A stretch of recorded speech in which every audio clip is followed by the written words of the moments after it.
추미애 장관 아들 군 복무를 둘러싼 논란으로 정치권은 계속 뜨겁습니다. 추 장관 아들의 부대 배치 청탁 의혹이 사실이 아니라며 언론을 상대로 추 장관은 법적 소송에도 나섰습니다.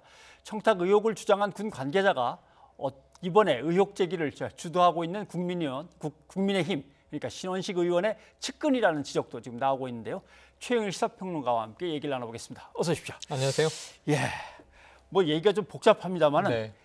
그러니까 이게 9달 전에 문제 제기가 있을 때는 네. 휴가를 갔는데 안 돌아오고 너 왜 휴가 끝났는데 안 돌아오냐 하니까 얼른 윗사람한테 부탁해서 휴가를 늘렸다라고 했는데 그건 이제 다 사실이 아닌 걸로 밝혀지고 수술을 받기 위해서 병가를 냈고 병가가 연장되고 일반 휴가도 썼다. 여기까지는 뭐 정리가 되는 것 같은데 맞습니다. 부대 배치 얘기가 갑자기 툭 튀어나왔고 맞습니다. 여기에 대해서 추 장관은 뭐 바로 관계자들을 고소한 겁니다. 고발했습니다. 네. 고발했는데 이제 이 서 씨의 변호인이 이제 이 고발 법무 대행을 했는데요. 자, 이 고발된 대상이 누구냐 하면 말씀하신 예비역 대령입니다. 제보자. 그리고 이 제보자가 이제 녹취로 이야기한 내용을 보도한 언론사, 해당 기자 모두 다 혐의는 허위 사실에 의한 명예훼손이에요.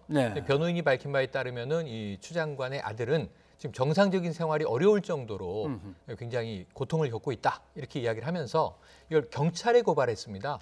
왜냐하면 이제 검찰의 경우에는 지금 이 법무부 장관의 가족이기 때문에 또 뭐 영향력을 행사한다라는 혹시라도 이야기를 들을 수 있는 이제 분위기여서 경찰에 굳이 고발을 했다라고 또 밝히고 있습니다. 뭐 국민들의 상당수가 군복무 경험이 있기 때문에 근데 카투샤를 안 갔다 오신 거 이제 일반 이제 우리 육군에서 이제 근무했다거나 하시는 보병이 분들은 가장 많죠. 보병이 이제 많겠죠. 58일 몸이 아팠다면 그냥 통합병원, 군 통합병원에서 후송을 갔다면 뭐 거기서 며칠이 있던 뭐 몇 달이 있던 가겠지만 맞습니다. 밖에 나가서 민간 병원에서 58일 치료받을 수 있나 이제 이게 제일 궁금했는데 그때의 그 추 장관 아들의 동료가 얘기한 거 보니까 저럴 수도 있나라고 하는데 그걸 한번 듣고 넘어오죠. 좋습니다. 추미애 장관의 아들 경우 시니어 카투사 즉 이제 분대장을 했기 때문에 아마 위로휴가를 받았을 테고 거기에 상전포상 1회에서 2회 정도면 37일 이상 나갈 수 있을 것으로 예상됩니다. 그러니까 군대 근무라고 표현한 것 같은데 그걸 이제 흔히 시니어 카투샤니까 이제 분대장급 그러니까 병사들을 대표해서 이제 미군 측하고 얘기도 하고 행정 처리도 하는 그런 직책이니까 이런 아마 포상도 있을 거다 그 얘기인 것 같습니다. 그러니까 열심히 군복무를 하면 뭐 포상 휴가라든가 여러 가지 이제 휴가 외박들을 이제 많이 주게 되죠. 경험해 보면 알게 되는데. 자, 그런데 아까 말씀하신 게 이제 조금 바로잡을 대목들이 21개월 군복무를 한 거예요. 그리고 만기 제대를 했습니다. 그리고 그 와중에 이제 병가를 다녀오는 수술이 있었던 거고요. 58일의 휴가는 21개월 군 생활하면서 총 58일의 휴가를 다녀온 거고요. 문제가 되는 미복귀 논란은 6월 5일에 1차 병가, 그걸 한 차례 연장하고 6월 23일에 이제 복귀해야 되는데 안 했다라는 의혹이 제기된 거고요. 나흘의 개인 휴가를 붙였다는 거니까 6월 27일까지라 사실은 지금 한 22, 3일 정도의 휴가를 그때 병가 쪼로 쓴 거거든요. 그런데 이제 문제는 이때 수술을 실제로 받은 거고 1차 병가 때 삼성 서울병원의 이 소견서에 따르면 3개월의 가료를 필요로 한다. 근데 이제 석 달 동안 치료를 받으란 얘기죠. 그런데 일단은 한 달이 채 안 되는 사이에 이 휴가까지 마치고 복귀는 한 거예요. 그 이후에 이제 영내 치료가 어떻게 됐는지는 또 이제 앞으로 필요하다면 밝혀질 대목이겠지만 그런 면에서는 이 휴가 자체는 그렇게 크게 불합리한 건 아닌데 군이 일부 규정을 어긴 정황들이 있다. 예를 들면 5년간 보존해야 할 서류를 3년밖에 안 됐는데 폐기됐다. 근데 이게 미군 규정은 1년이다. 카투사는 미군 규정을 따른다. 아니다. 카투사라 하더라도 한국군에 관한 복무 규정을 따르는 게 맞다라는 게 군의 입장으로 나왔기 때문에 이런 뭐 서류를 보존하는 문제라든가 또는 개인 휴가를 이제 가는데 어떤 당시에는 구두 승인을 했다는 거죠, 지휘관이. 근데 이게 절차상 위법하진 않다는 거예요. 그러니까 이런 문제들에서 말씀하신 대로 미복귀 논란은 조금 미비한 경미한 뭐 규정 위반이 눈에 띄나 이것은 군이 해결할 문제고 사병의 입장에서는 큰 문제는 없었다고 보여지는데 새로운 의혹들이 튀어나왔고 일파만파되고 있는 겁니다. 군에는 나중에 첨부시킨 수술 어떤 진단과 관련된 기록이 없는데 네. 의료원에서 나왔으니까 그건 네. 뭐 그렇다 치는데 근데 한 병사의 얘기를 들었습니다만 또 다른 병사는 그날 내가 당직 섰는데 휴가가 끝나고 안 돌아오길래 전화를 네. 걸었더니 빨리 들어와라 그랬더니 예. 들어오진 않고 좀 있다가 다른 장교가 와서 그 휴가 처리된 거로 쳐라 이렇게 맞습니다. 했다는 거죠. 그러니까 그 사이에 전화를 걸어서 뭔가 압박을 했거나 청탁을 했거나 한 게 아니냐 자꾸 이게 의혹인 것 같습니다. 그러니까 지금 6월 23일에 들어갔어야 돼요. 예. 그런데 나흘의 휴가를 붙였어요. 어쨌든 이것은 뭐 부대 지휘관이 승인을 한 것이고, 근데 지금 문제가 된 당직 점호는 6월 25일입니다. 일요일이거든요. 그런데 그 당직 사병의 이야기는 점호를 하던 병장이 한 명이 미복귀했다. 그래서 이제 군 유선 전화로 통화를 했다는 거예요. 그렇죠. 그러니까 알겠다, 곧 들어오겠다. 서울에서 의정부 택시로 1시간이면 오겠거니 했는데 안 들어오고 말씀하신 대로 상부에 이제 장교가 전화를 해서 휴가 처리해 이렇게 했다는 거죠. 예. 이게 특혜다라는 거고. 그래서 그 당시에 처음에 지난 1월에 저 언론 보도를 보시면요, 사병들 간에 이 단톡방이 나왔는데 뭐 우리 엄마가 취미였으면 좋겠다. 뭐 이런 얘기가 나오면서 이 일이 커졌던 거예요. 그 당직 사병은 오늘도 보도가 또 나왔습니다. 국회 출석해서라도 난 증언하겠다. 내 말은 맞다라는 게 주장인데, 어쨌든 그 병영 내에서 25일 날 혼란이 있었던 건 사실인 것 같고요. 문제는 행정적으로 본다면 지휘관 선에서는 이미 나흘의 휴가를 23일에 준 거니까 25일에 미복귀는 병영에서 이제 그 막사에서 벌어졌던 소동이었던 것 같습니다. 이건 나중에 이제 또 취합될 문제긴 합니다만, 그래서 이 부분은 대체로 지금 크게 위법한 문제는 없으나 규정 위반이 있었다. 근데 왜 막사에는 그게 전달되지 않았는가? 근데 이 주장하는 당직 사병은 지금 그 이 아들 서 씨의 입장에서는 통화한 바 없고 자신은 그 사람이 누군지 모른다. 함께 근무하는 사람이 아니라 타막사에 근무하는 사병이다. 그래서 거기서도 일부 논란은 서로 이 주장이 다른 대목들은 있습니다. 네.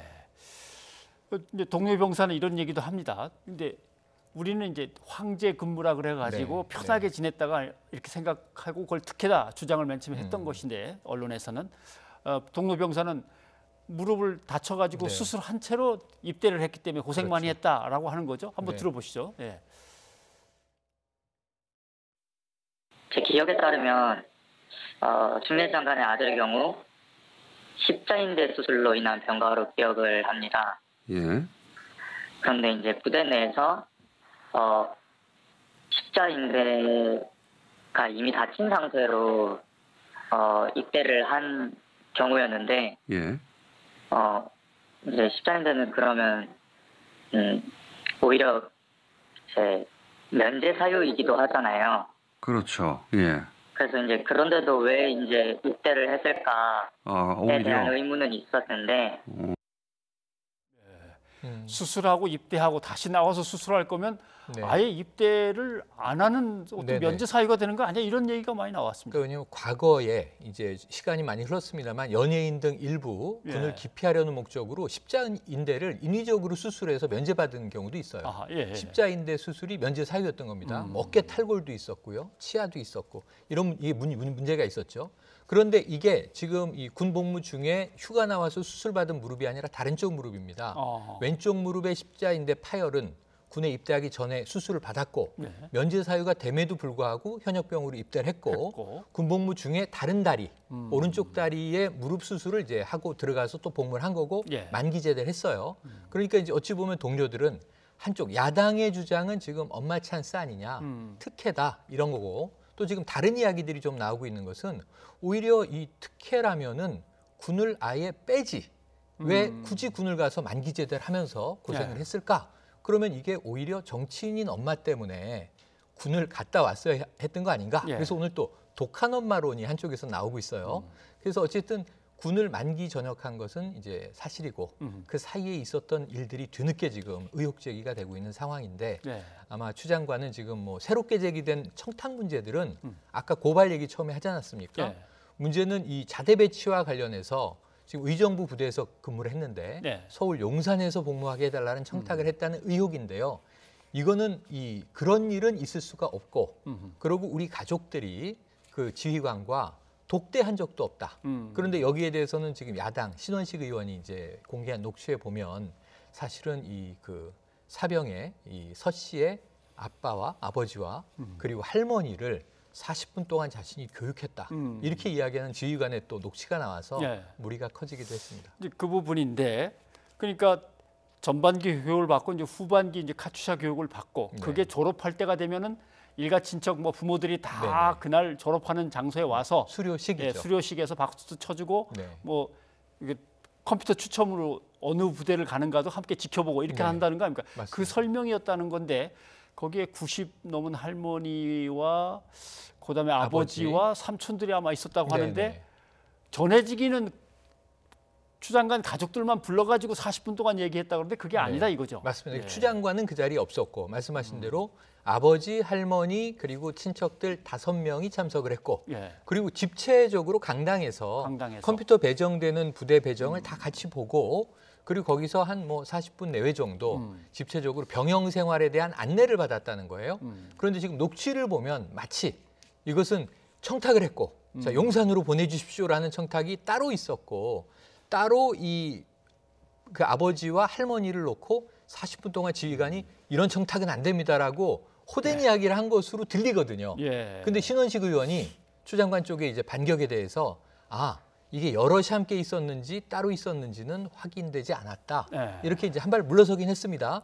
추 장관이 상당히 격노한 대목은 이 시어머니죠. 추 장관에게는 이 사병의 할머니 90세 노모인데 이분이 무슨 청탁을 가서 했다고 그리고 또 40분 동안 이 90대 할머니를 앉혀놓고 교육을 했다면 이 자체의 장면이 말이 되는 사안인가.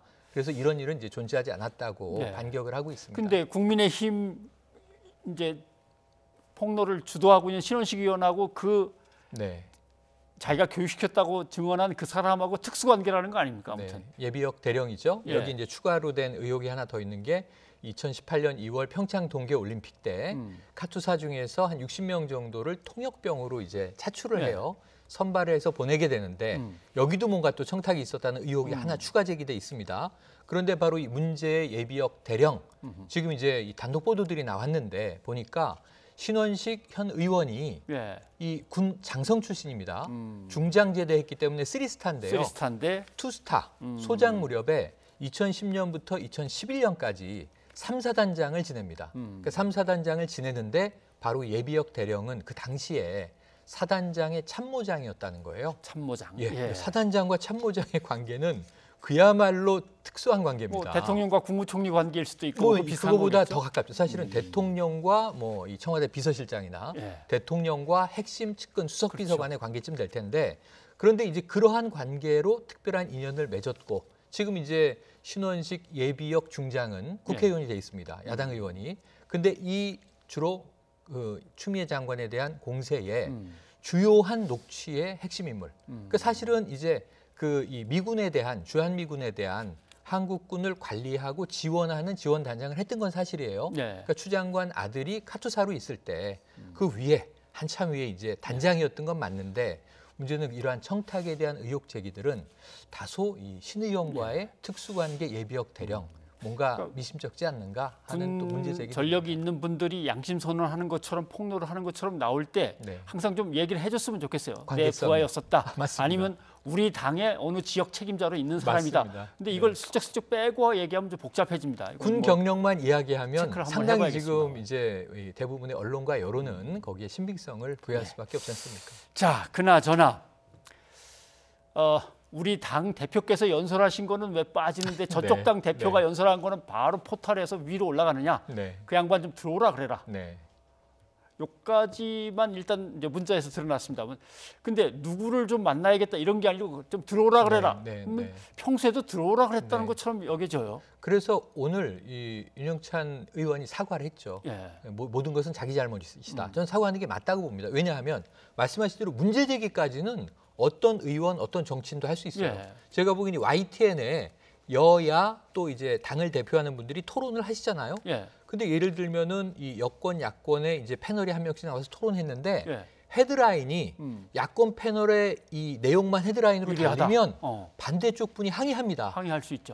똑같이 이런 의견 대 이런 의견으로 형평성 있게 보도해 주십시오. 요즘엔 이걸 다 하거든요. 어느 당이나 어느 정치인이나. 그런데 이제 윤영찬 의원이 어제 왜 이낙연 우리 대표가 연설한 것은 메인에 안 올랐는데 오늘 지금 주호영 원내대표는 연설하는 중인데 바로 메인에 올랐을까? 문제 제기할 수 있는데 문제는 표현 방식이죠. 예. 들어오라고 해라. 이건 아랫사람 대하듯 하는 태도지 않습니까? 그렇죠. 예. 그러니까 바로 지금 이 국회의원 신분입니다만 또 과방위 소속이고요. 상임위는 이전에는 청와대 국민소통 수석아니었습니까? 그렇죠. 그리고 그 전에는 네이버의 부사장을 지냈기 때문에 포털 업체의 임원이었던 역할인 거죠. 그럼 이러한 이제 커리어에서 봤을 때 혹여라도 포털에 좀 압력을 행사할 수 있는 개연성은 있는데 이 표현이 고압적이었던 것은 분명히 문제가 있어 보입니다. 의원직 사퇴 이건 좀 애매한 것이 왜냐하면 예전에 뭐 나경원 의원이나 이런 분들은 아예 그냥 우르르 몰려갔잖아요. 포털에 가서 항의를 했죠. 항의 방문을 했습니다. 그래서 포털이 지금 이 정부에 유리한 것만 이 기사를 올리고 우리는 그렇지 않다. 근데 또 이게 여당 지지층에서 보면 포털이 이상하다. 야당 주장들은 굉장히 상위에 올라가는데 지금 이 우리 그 정부의 주장들은 거의 잘 실리지 않는다. 그러니까 서로 지금 불만들이 있어요. 이제 카카오가 밝힌 바에 따르면 자, 이낙연 대표 연설도 메인에 기사가 올라갔었습니다. 그리고 이 기사를 메인에 올리는 방식은 자기적으로 사람이 하는 것이 아니라 인공지능 AI가 하기 때문에 인공지능이 한다. 알고리즘을 믿어달라 이렇게 또 이야기를 하기도 했습니다. 인공지능의 시스템을 갖다가 뭔가 그래도 명령을 내리고 계획한 거는 그래도 사람이 하지 않았냐? 뭐 이런 의견도 지금 나오고는 있는데 맞습니다. 이거는 조금 연구를 해봐야 될 것 같습니다. 맞습니다. 고맙습니다. 고맙습니다.